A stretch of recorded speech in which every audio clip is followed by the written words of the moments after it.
mbokk yi ñu ngi leen di nuyu di rafetlu seen ànd ak RFM di leen ñaanal jàmm yi sàkku ñaan ci ñëpp benn waxtu ci studio Eva Mbaye bismillah ci xibaar yi. Assane Gueye. Gétt Ndar ca Ndar ginnaaw fitna ga fa woon démb dëkk ba jamono yi deseeg mandargay tension yàqu-yàqu yëfa ñu ngi ko fay xaarit ci xibaar ki nga xamante ni mooy haut commissaire bu OMVS ñi nga xamante ni dañ leen faa yàqal seen sonde de documentation bu koppar yu takku dem 800 millions naka noonu it wàllum kaaraange takk der fu ne ca diwaan ga ngir daal di fàggandiku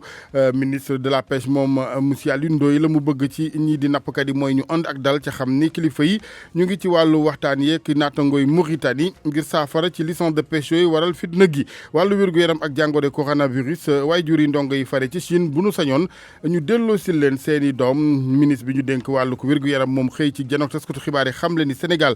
borom bi def na jàmm kenn amagu fi jàngoro joojee talaata ju ñu ngi ci may gët gi jëwriñ ji di muy Sarr yore bitim réew xam le ni sunu doom yooyu ci Chine ñu ngi ci wér-gu-yaram gu mat sëkk waaye ci pàttali waaye juri ñoom bu nu sañoon ñu delloo si leen fii ci Sénégal njiital CICES ñu tuddaale ci lii di rapport yu mujj yu Cour des comptes amu ca genn ak tiitaange ngir jaar ci kanamu yoon ndax deful lu defuwul mu ne Cheikh Ndiaye nekkoon tey ganu RFM matin bitim réew Georges Déthié Diop maa ngi lay nuyu. maa ngi lay fay Alaaji Asan li ci gën a fës. coronavirus boobee daañ ci addu ak limug ña ca ñàkk seen i bakkan di gën di yokku tey gii ni bilan bi ñu ne ñeenti téeméer ak juróom ñeent fukki nit ñàkk nañ ci seen i bakkan ñi nga xamante ne feebar gi laal na leen tuutete mu mot ñaar fukki junni ak juróom daañu dem itam ba ca Guinée foofee njiitu réew ma di Alpha Condé toxal na élection législative yi fas yéene waan am fukki fan ak juróom benn ci weeru février yóbbu ko ci 1er mars gi ñu dëgmal fas yéene koo boole ak li nga xamante ne moo di élection maanaam li doon référendum constitutionnel ba mbir moomee nag Amadou Ba wuri bokk féetewoo ci kujje gi ànd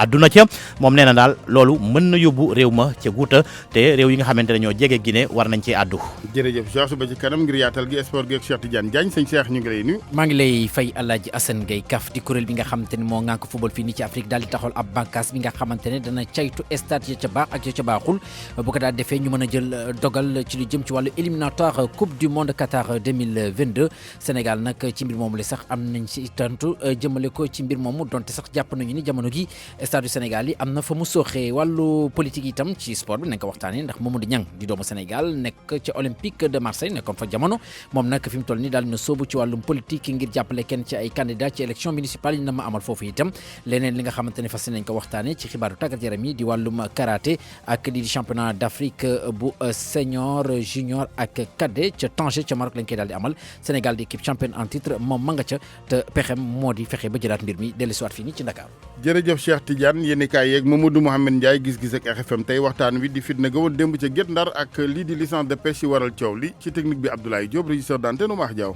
Ndar googu yéen la nuy wutaleeg Mouhamed Nabi Silla maa ngi lay nuyu Mouhamed. ñoo ngi lay fay Alaaji Assane. fitna yeewu fa démb tey nunu daal di xëyee yendoo ko foofu ca Ndar ca Guet Ndar rawatina.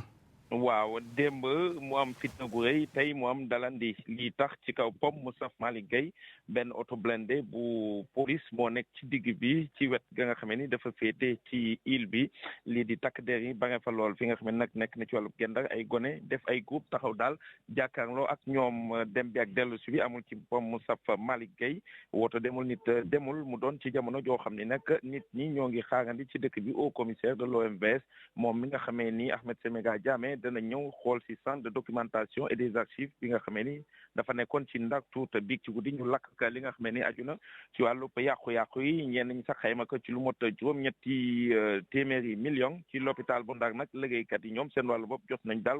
wane jafe-jafe yi nga xam ne jot nañ ko dund ak fitna gi nga xamee ni am na démb ca bërëb bi ci Senelec bi itam am yàqu-yàqu goo xam ni am na fa ba tax na secrétaire général bu Senelec ñu ni dana jóge ca Ndakaaru ànd ak ay délégation ñëw ñu nemmeeku yàqu-yàqu yi ndax moo tax Alaaji Assane amul lenn loo xam ni jot nañ ko fa yëkkati liyaaju nag ci wàllu nit ñi ñu teg loxo police xam le ni ñaari fukk lañu ak ñaar te ñoo ngi ca bërëb ba léegi l'enquête bu ma ngi wéy ci seen i mbir li nga xam ne nag aju na ci wàllu négociation gisaguñ daal ci dëkk bi ñu nekk di dox lu ni mel ñu ni daal ca service des pêches te la lépp di xewe te ñi nga xam ne ñoo amee mbir licence de pêche yooyu Alaaji Assane di fàttali nag licence de pêche yu nappkatu Guet Ndar yi doon réclamé moo indi fitna goo xam ni jot na jóg ci dëkk bi di Ndar. jërëjëf Mouhamed ci wàllu woowu sax jëruñ ji nu dénk napp mi Alioune Ndoye la mu bëgg ci nappkat yi Guet Ndar mooy ñu daal di jiital lépp xel ba xool ca ginnaaw ca xam ni yooyu licence de pêche ak lu ko wër nguur gi ak i naataangoom yu Mauritanie ñu ngi ci waxtaan yi xaaj Njogu Jeen. ci lu amul benn laq-laqal ministre bi ñu dénk napp gi ñaawle na bu baax a baax taxawaay ak jëfu nappkat yi Guet Ndar. lu may ñaawlu la ba fi mu mën a yem parce que nag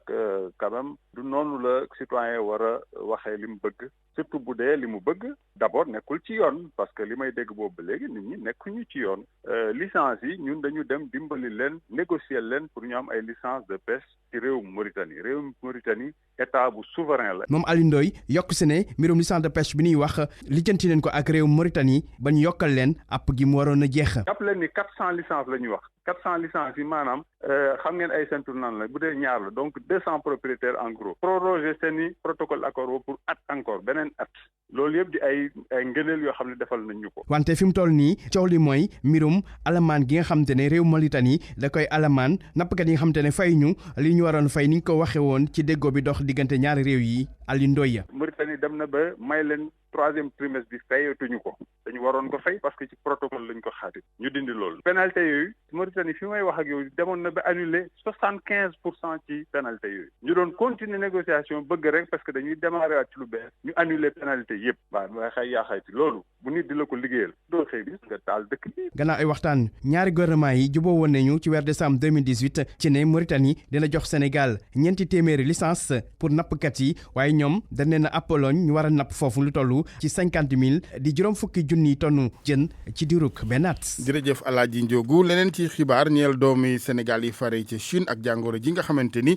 daal dina nuyoo foofe di xeetab grippe bu ñu naan coronavirus ca Wuhan dëkk la bu fukk ak ñett ci étudiants yi Sénégal ne jamono yi seeni waay jur fii ci Dakar nag ñoo xëy jaare ci collectif gi nu fi taxawal di kuréel janook taskatu xibaar la nu bëgg du leen lu may kilifay Sénégal delloo si leen seeni doom Kumba Sanjaan Fay. li ñu bëgg tey moom ci boppam mu wax ak xale yi loolu la ñu bëgg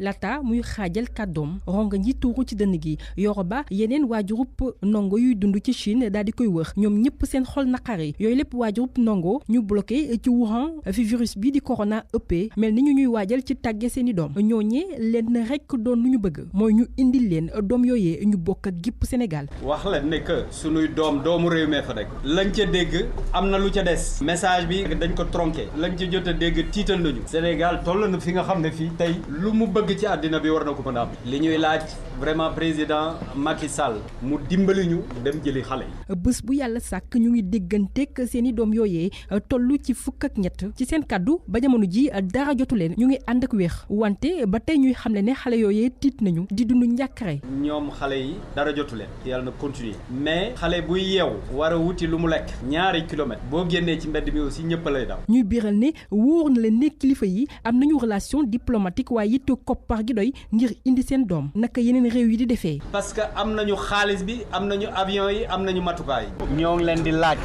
nii ne yeneen dëkk yi def comme France comme Maroc comme Algérie comme Tunisie comme Mauritanie bi ñu gën a jege ba ñu dem jëli ñoo ngi ñaan loolu président Macky Sall mën na ko am na ay xarit bitim réew yu ko ci mën a dimbali. donte gis nañ kilifa yi nekk ci secrétariat d'État chargé des Sénégalais de l'extérieur démb ñu dalal seen xel wante dañuy tëx gumbalu ci lépp luñ leen mënta wax lu dul indi leen seeni doom seeni njaboot ya nekk ci Wuhan donte sori nañ leen ci gis waaye seeni xol jege leen lool. duñ leen mos a bàyyi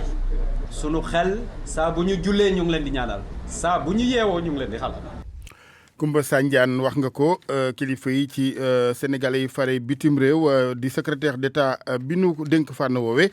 dalal xel yi moom Moïse Sarr xam le ni amu ca kenn ci doomu Sénégal yooyu ci Chine ca dëkk bi jàngoro ji feeñee di Wuhan bu amee doomu jàngoro bi ca kilifa yi ñu ngi seen wet saa su ne ngir taxawu gi war ci ñoom monsieur le ministre Moïse Sarr ñu teewlu ko ak Soxna Awa Mbaye ci ville bu ñu naan Wuhan ville boobu nag boo xoolee ville bu rëy la parce que 11 millions la d'habitants dañu am suñu fukk ak ñetti étudiants yoo xam ne ñoo nga fa. c'est vrai nag boo waxee feebar bu mel nii ci ay ndaw yoo xam ne dañoo sori seen waajur nekk ay étudiants ku neex mën na comprendre stress bi ak psychose bi boo xam ne effectivement mën nañ ko am. mais ma rassurer seen njaboot seen parents mais également di rassurer aussi suñu compatriotes yi. ma ne que bu mu xewee ba léegi njiitu réew mi dafa joxoon instruction suñu ministre muy ministre Amadou Ba mu répercuter instruction boobu suñu ambassade bu nekk en Chine. ñu établir contact permanent entre responsables étudiants sénégalais yi nekk Chine mais surtout entre responsables étudiants yu nekk à Wuhan. mieux ñu ngi leen léegi c'est vrai am ngeen interlocuteur mais dañoo bëgg comme bëriwuñ chaque jour ngeen mën a jokkoo ak ñoom xool ci lu ñu nekk wax leen également ñu mën a suivre prescription yoo xam ne gouvernement chinois joxe na ko te boobu ba léegi aussi ñu ngi koy def ci nu mu gën a rafetee. mieux am nañ service boo xam ne mu ngi Paris muy service de gestion des étudiants sénégalais à l'étranger ki ko jiite également ñu ne ko comme ay xale lañ te ay étudiants lañ dañoo bëgg aussi ambassade dina xel di woote mais yow aussi nga mën a entrer en contact avec ñoom di waxtaan ak ñoom di xool ci lu ñu nekk. muy Sarr secrétaire d'État bi ñu dénk Sénégal yi fare bitim réew jëwriñ ji ñu dénk wér-gu-yaram nag Abdoulaye Diouf Sarr xëy ak ñi nga xamante ni ñooy service am janook taskatu xibaar yi leeral yi ñu indi benn mooy borom bi def na jàmm ba boobaak léegi Sénégal amu ci benn cas boo xamante ni manees na ko fee xayma te it taxawal nañ fi matuwaay ki jumtukaay di dispositif boo xamante ni bu yëglu saa su ne la talaata ju ne ñu jublu ci xayma gi ci weneen wàll jëwriñ ji ne kàddu yi président Sall ñeel delloo si gém déet yu doomu Sénégal yooyu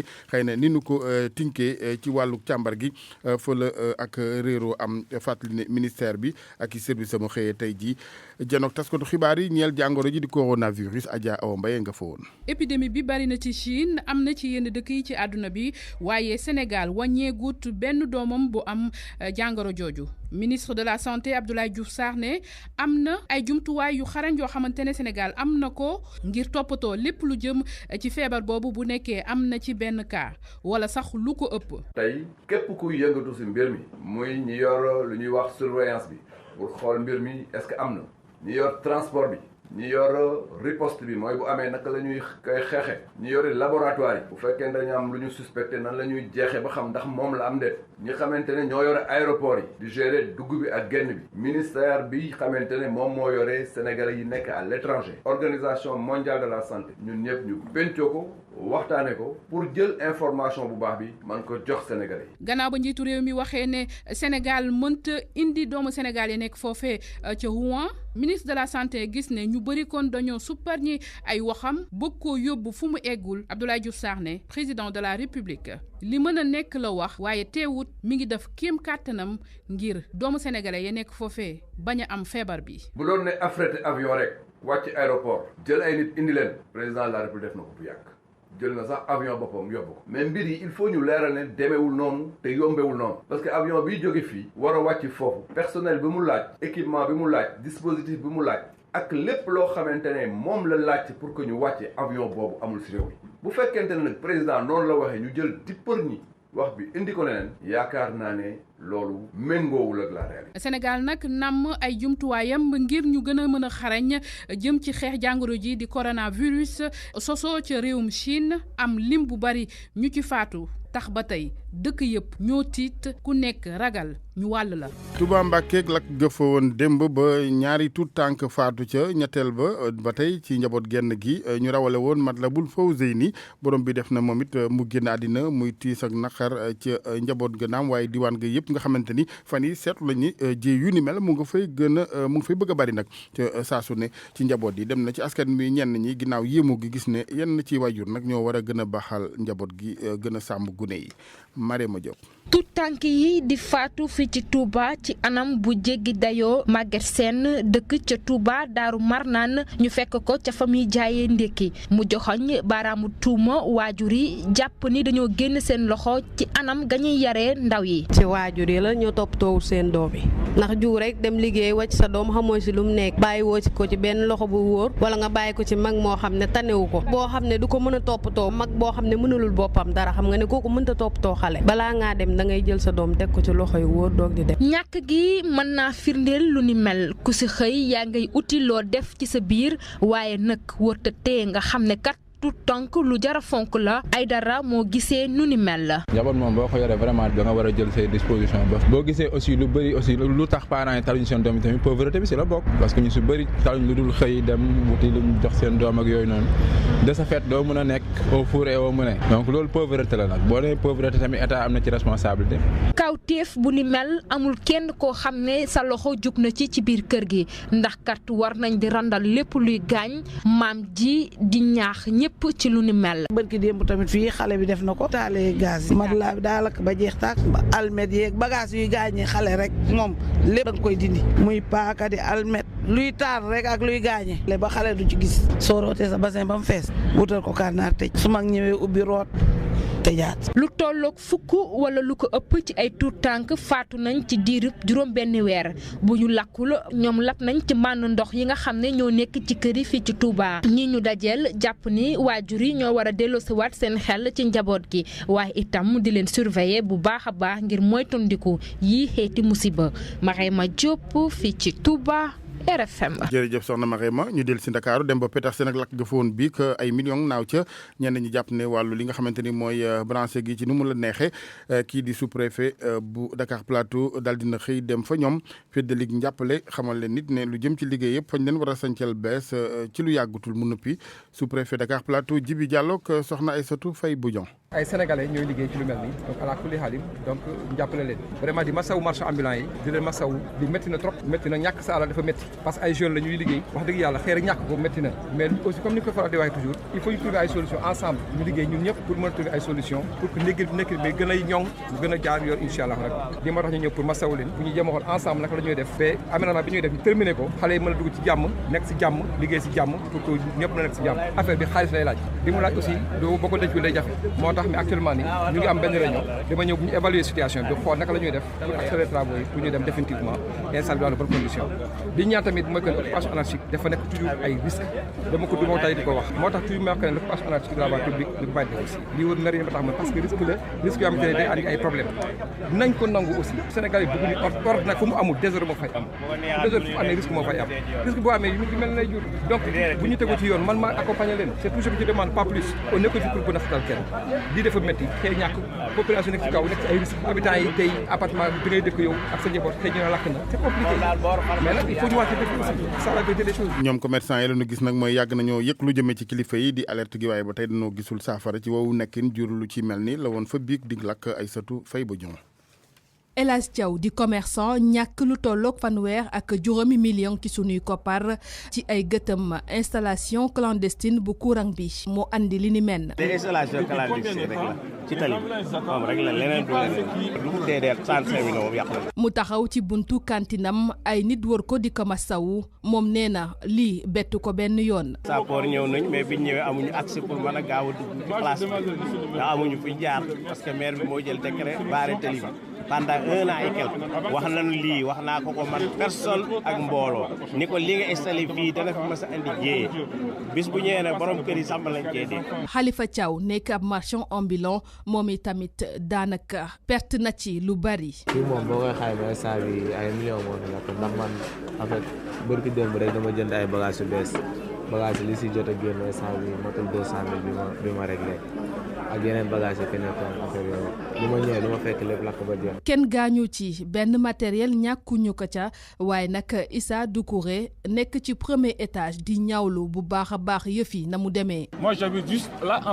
man nag maa ngi dëkk premier étage waaye alhamdulilah kenn gaañu fi kenn perte fi dara waaye jël nañu risque ndax dañoo daal di song li nga xamante ne daal moo di lakk gi daal di ko fayal suñu bopp ngir limiter dégâts yi. marchand ambulant yi daal di jaaxle lool ci kaw lakk-lakk yi. nee nañu daañu daje ngir xayma lañ ca ñàkk. jërëjëf Aïssatou leneen ci xibaar ñeel lii di liggéey yëpp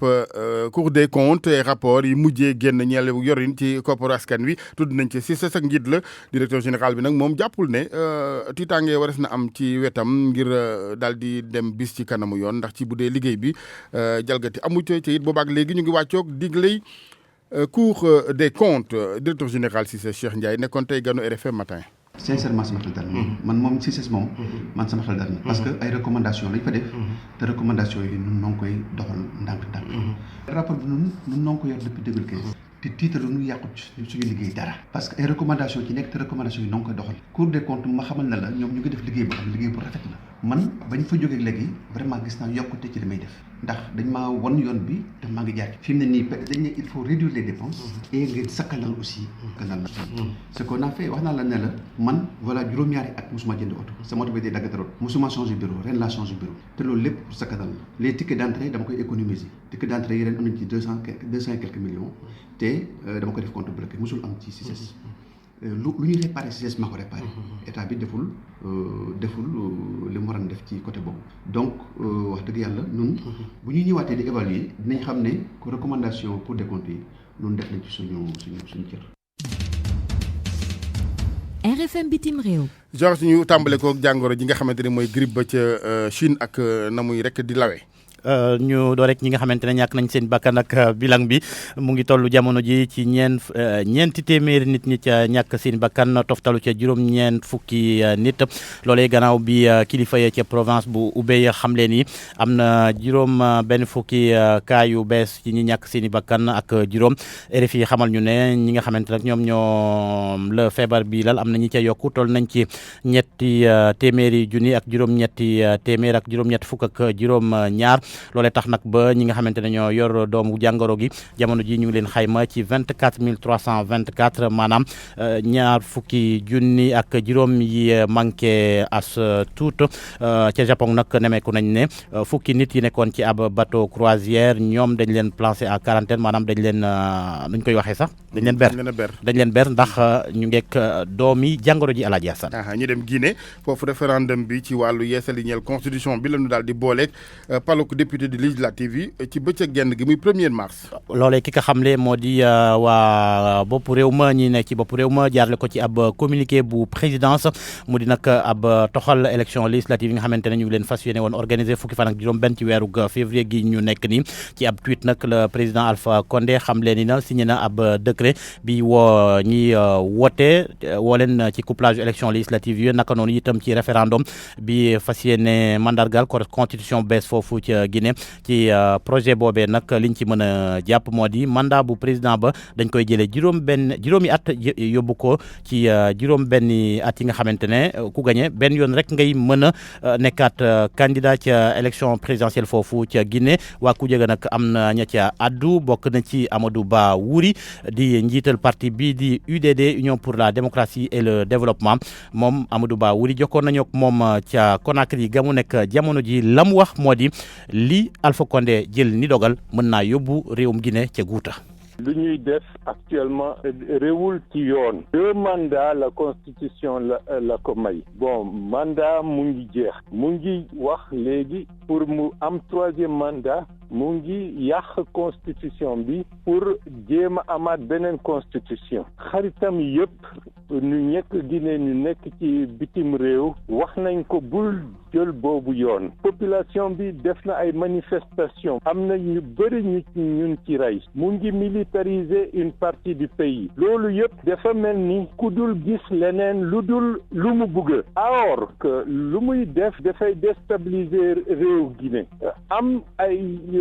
jox yoon ak yeneen force comme nuñ koy gisee ci Mali Burkina ñooñu ñëpp loolu yëpp bu amee suñ sécurité est menacée donc ñu ngi jàpp ci yàlla dinañ def lu ñu nar a def pour que lii lu mu jéem a def mu bañ ko mun def maintenant ñu ngi ñaan chef d'État ñu nekk CEDEAO surtout ñu nekk frontalier bu ñu toog wax loolu luy am Guinée du seen affaire déstabilisation politique buy am Guinée dina am impact et dina affecter pays voisins yi donc pour la sécurité de la sous-région benn chef d'État bu mënul toog jàpp jàmburam mel ni Guinée nañu def lu ñu bëgg non bu fii bu tàkkee région bi yëpp dafay tàkk et bu loolu amee suñu économie yëpp lu ñu def ci décennie ak décennie pour dem ci développement yi loolu yëpp dafay daanu donc ñëpp dañu nar a jóg wax Alpha Condé li nga bëgg a mënul am élection législative bu mu bëgg a def fichier électoral bi dañ ko corrompre. dana jaaxal ñu bëri nag Alaaji Assane Amadou Ba Wuri bëgg a jiite réewum Guinée di làkk bu olof waaye nag Sénégal fii la jàngee mooy nañ ko sax ab bourse étrangère pour mu jànge bitim réew te mu ngi yaroo ca Diourbel. am na solo yooyu leeral waaye xam nga Afrique sowu jant daanaka ñëppi mbokk la ñu voilà ñu dem Côte d'Ivoire mbokk yeneen foofee nag daal nañ fa teg loxo drogue ci tolluwaay goo xam ne daal mu ngi fay soog a am cocaïne la 411 kilogrammes loole nag ñu ngi ko teg loxo ci ab opération bi ñu doon def démb ci altine gi ci géej gi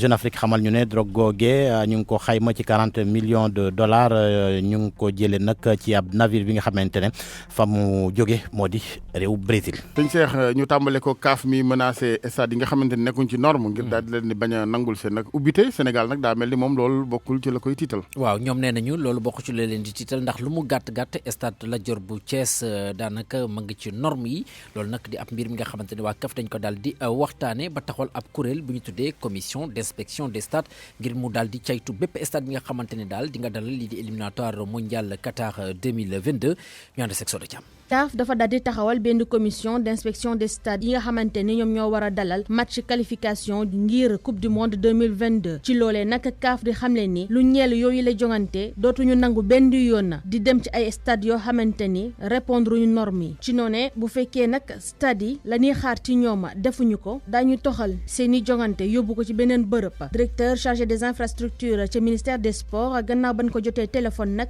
moom ma ngay dalal xel yi ci lu jëm ci Sénégal. Cheikh Tidiane Sarr xamal ñu ne stade Lat Dior bu Thiès bi nag moom ba léegi mën na dalal jongante international mu yokk ci ne ministère des sports mi ngi def lépp lu mu mën ngir ñu mën a toppatoo stade Lat Dior googule. commission d'inspection stade yi nag ay anciens internationaux ñoo ci nekk ku ci mel ni Kalilou Fadiga, Patrick Mboma, Noureddine Naybet, Daniel Amokachi, Erita Ilunga ak Diomansi Camara. moom moomee sax di Diomansi si page Facebook am gis nañ ni mag ñu cay xamal ne am na mbégte kontante bokk ci googule commission lépp nag ngir suqali football ci Afrique. moom Diomansi Camara rax si dolli sax ni mënatuñoo nangu benn yoon di gis joueur équipe nationale yi di football ci ay stade yoo xamante ni pelouse bi baaxul wàllum éclairage naka noonu ak itam di gis ay banc de touche yoo xamante ni ay chaise plastique la. commission bi nag liggéeyam dina dem ba ci ndorteelu éliminatoire yi te stade yi nga xamante ni nag ñoom teguwuñu ci yoon dinañ leen daal di tëcc ci noonee kon lu jëm ci Sénégal nguur gi artu nañ leen ci lu jëm yeesalaat stade Léopold Sédar Senghor gi ñu war a def bu weesoo tamit stade Lat Dior bu Thiès Sénégal nag dina am ab stade bu yees boo xamante ni pose première pierre bi ñu ngi ko fas yéene amal ñaar fukki fan ci weeru février gi.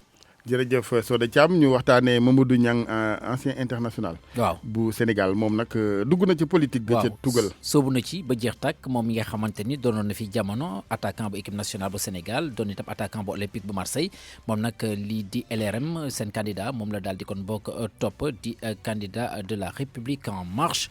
ci lu jëm nag ci élection municipale yi foofu la ca Marseille jamono gi ñuy wax ak yéen nag Mamadou Niang moom moo di directeur sportif benn club bu 3e division nekk foofu la ca Marseille moom nag wane na daal pas-pasam wala bokk ci li nga xamante ni daal moo di Olympique bu Marseille ak itam ville Marseille bi nga xamante ni nee na jox na ko lu ne Marseille googule sax ñoom la ñuy daal di desandi tey ji ci ngoon ci bu 20h jotee danañ dem sa Saint-Étienne ngir daal di fa jongante ci lu jëm seen 23e journée championnat bu France di Ligue 1 bi waaye laata loolu nag 18h Brest dana tase ak Bordeaux, Amiens dana fekki Lyon, Montpellier diggam ak Metz lay daal di doon Dijon dana fekki Nîmes, Rennes dana tase ak ñii di waa Nice, Toulouse dana jongante ak ñii di waa Strasbourg ñu jeexalee wàllu karaté. championnat d'Afrique cadet junior ak senior yëf yi nag niki ajjuma gi la ñu ko fas yéene door ci Tanger foofu la ca Maroc Sénégal nag moom moo di équipe championne en titre mbébétam mooy fexe ba jëlaat ko loolu moo di kaddu Fodé Ndaw di responsable des sélections nationales ñu déglu ko. ñu doog a agsi alhamdulilah rabil alamin ñu sant bu baax a baax suñu borom di ñaan yàlla may ñu ndam que Sénégal njaay yëpp ñu ngi suñu gannaaw góorgóorlu ñaax xale yi ñu ngi doog a ñëw tey alhamdulilah donc xale yi sonn nañu tuuti donc tey repos la suba bu neexee yàlla ñu commencé premier entraînement yi comme ni ñu ko waxee c'est le Sénégal qui gagne Sénégal rek moo war a am ndam donc ñaanal leen ñu bu baax a baax yal nañu yàlla may ndam te comme ni ñu ko yàgg defee rek yàlla may ñu nekk champion d'Afrique comme Cameroun mais ak ñu yeneen médaille yu d'or yu bare incha allah rabbi